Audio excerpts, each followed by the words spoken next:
The reason why I love barbecues is you get some cheap cuts of meat, you marinate them, and you cook them away for a long time. Let it go, and then you can get on with the party.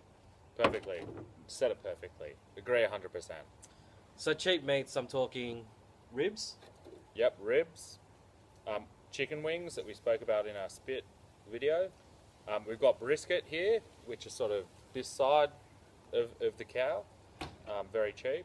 Lamb shoulder, lamb leg, they're really good as well. You can get your rumps happening as well.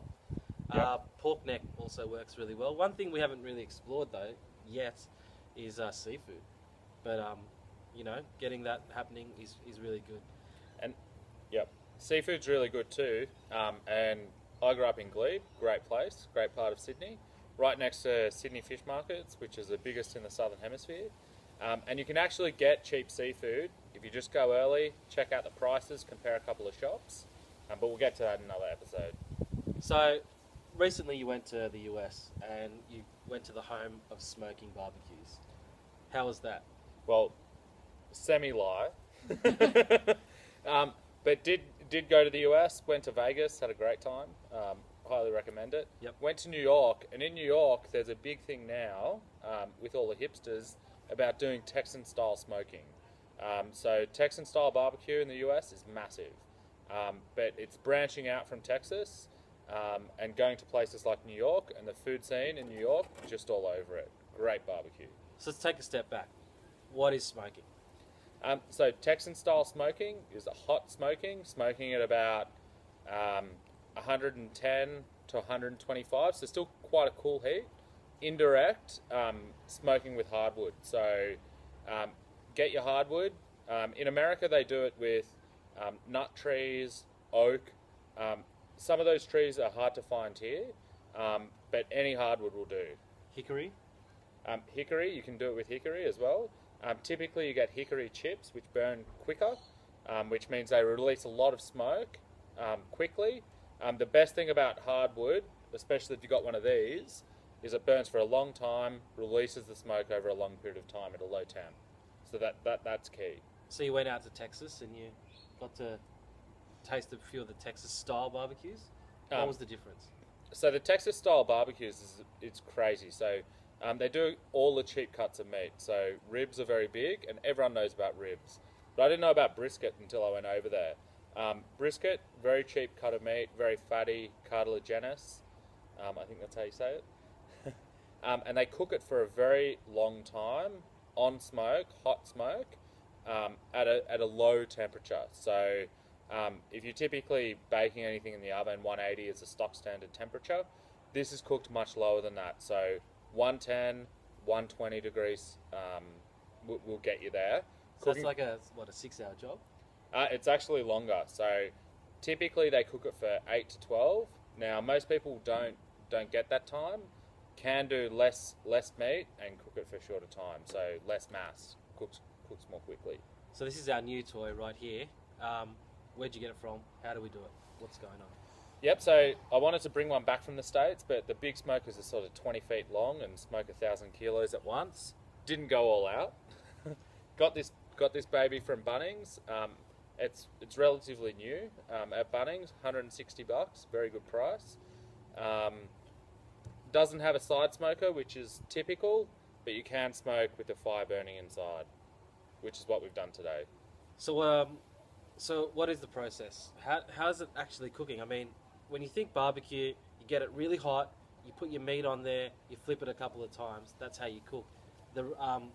In our previous video, we talked about spit roasting. So you get your hot meat, skewer, it's turning away. How's smoking work really? Yep, and that's a very good question. It's all indirect heat, and that's why it takes a lot longer. So the fire burns at a low temp, and the smoke actually gets into the meat at that low temp. You need a low temp. If you don't have a low temp, the smoke won't penetrate the meat.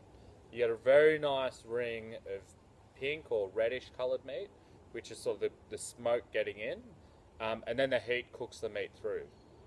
So it's still cooked, still above 100 degrees, still cooking away, but it's that indirect low heat on smoke that penetrates the meat and gets it all juicy. So what we did first was we got the brisket, you seasoned it up, chucked it on top of the grill plate, and when I got here earlier this afternoon, it was char black. Yep, and that's normal. So very simple rub I used on the brisket, taken from one of the BBQ Kings in Texas, which is just half pepper, half salt. Ground up the peppercorns in a mortar and pestle, so it's not too fine. It's pretty chunky pepper, with salt, half. Then you put it in, and the meat on the outside will go red first, a very deep ruby red, and then it will go black. And that's typical. That's normal. Don't be shy of that. And that's the crust around the meat, and Texans love that crust. It looked more than well done. It looked burnt.